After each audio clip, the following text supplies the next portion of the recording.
Welcome to the WRAL Daily Download. I'm Luis Fernandez. A team of researchers has created a new climate BioStress model.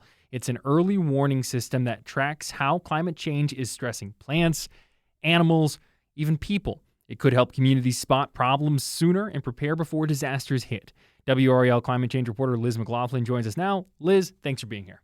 Thanks for having me. So, Liz, take us through this model. How does it work? What does it do? So it's basically a way to read the environment the same way we read vital signs.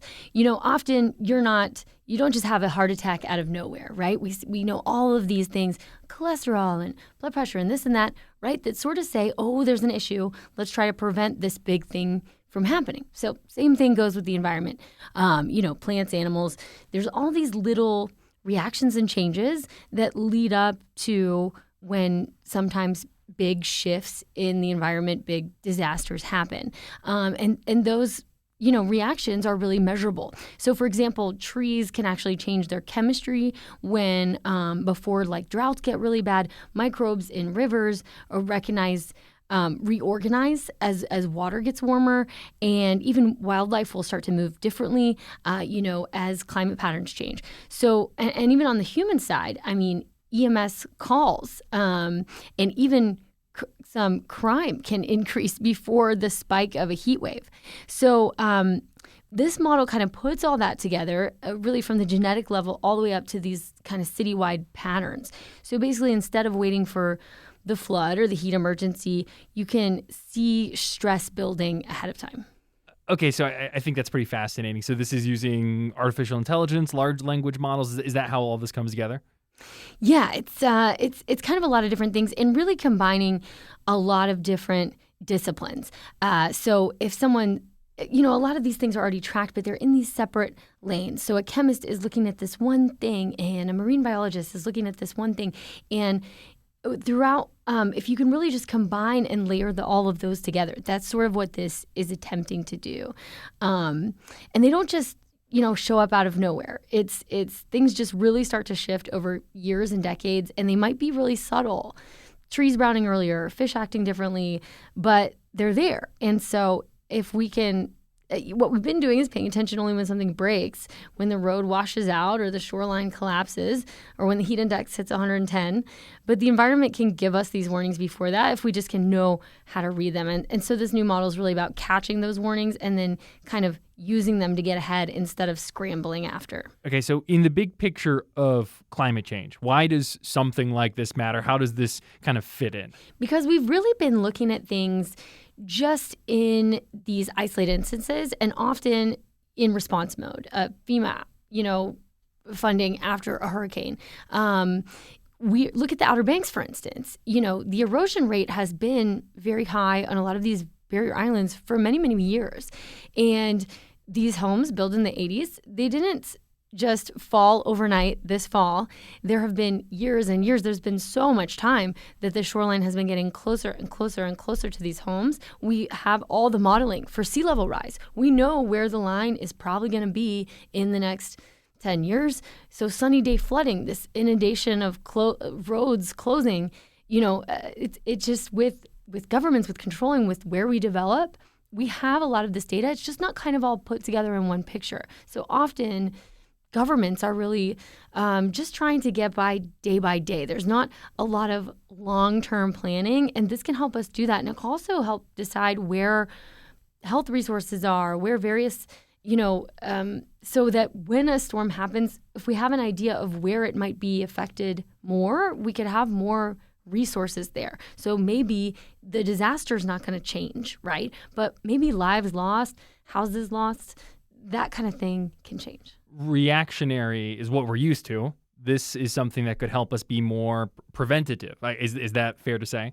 Exactly. We're really good at response. We send help, we rebuild, but it's expensive. And again, sometimes people get hurt before we realize how bad things are. And, even heat waves in Raleigh, for instance, hospitals, they start to see heat-related illness before we hit the hottest day.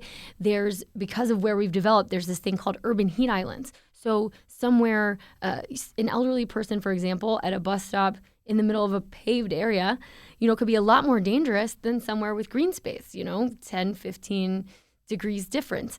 And there can be all these, noting how these trees dying in this one area, we could, before there's a whole outbreak of some climate-resistant disease, we can say, hey, this is a signal. So really just if we acted early on those patterns, we could prevent some of the worst impacts. And so that the model is really about shifting from the after to the before and just connecting the dots on this data we have in silos. Let's go and take a quick break there. When we come back, how this could impact North Carolina in the future.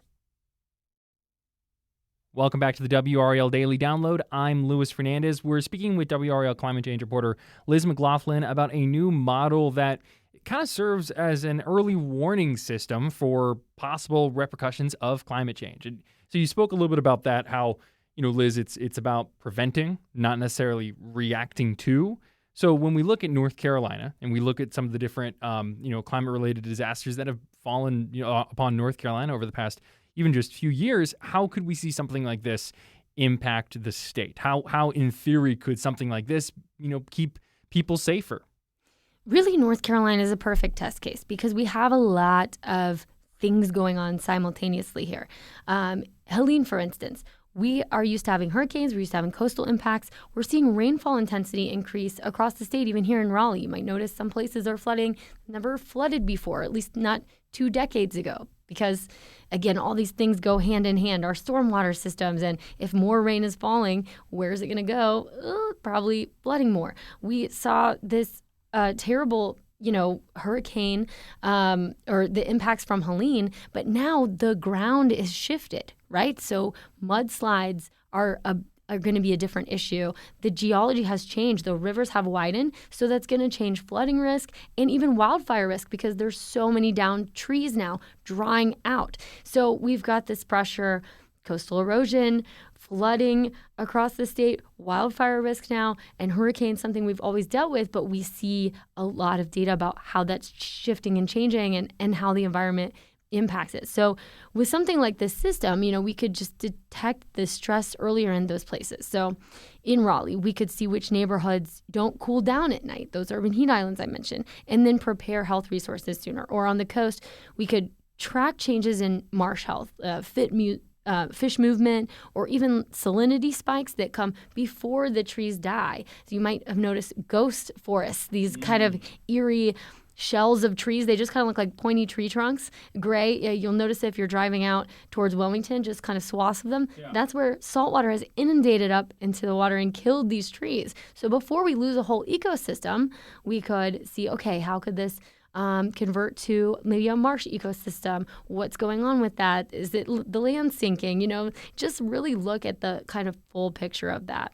It just can give us a chance to react. And again, just seeing the full picture. We have scientists doing really good work that are looking at very specific things, and emergency management is looking through their lens and, these things. But especially now with AI and a lot of the advanced data analytics we have, you can really just layer those things on. It's, I'm not a scientist, not to sound, hopefully this does not come across as sounding silly or anything, but it's an ecosystem. Everything is interconnected. And so make sure things aren't siloed. I think that makes a lot of sense. What are the next steps for, say, this model to be used in a place like North Carolina? So the first step is kind of a pilot project, and they said it would likely be in New York City because there's already basically a ton of sensors and public health data to work with. They said urban centers really a good place to do this because also there can be, just because it's more densely populated, because there's a lot of tracking already between cameras, air pollution sensors, things like that. You have a lot of data, and then things can show themselves a little faster, right? As far as even human behavior, if everyone's getting on a subway together or, interacting in this way, we have different plans and layouts for each of the neighborhoods. It's just kind of a way to get a lot of information very quickly as compared to maybe in a suburban area or rural area where people are very spread out. They might have very different kind of reactions to things. The challenge really isn't the technology. It's really just knitting everything together so agencies and researchers are looking at that same picture. And if that happens, North Carolina could really have a much stronger early warning system than we've had before. And it actually might guide different decisions about things we do have control over, like development and building codes. All right, that is WRAL climate change reporter Liz McLaughlin. Liz, thank you so much. I'm Luis Fernandez. Thanks for joining us, and thanks for listening to the WRAL Daily Download and for making us part of your morning routine. Another great way to get WRAL news is the Morning Briefing newsletter. It's a daily email with Triangle news, events, and headlines to help you get ready for the day. Sign up at WRAL.com/newsletter.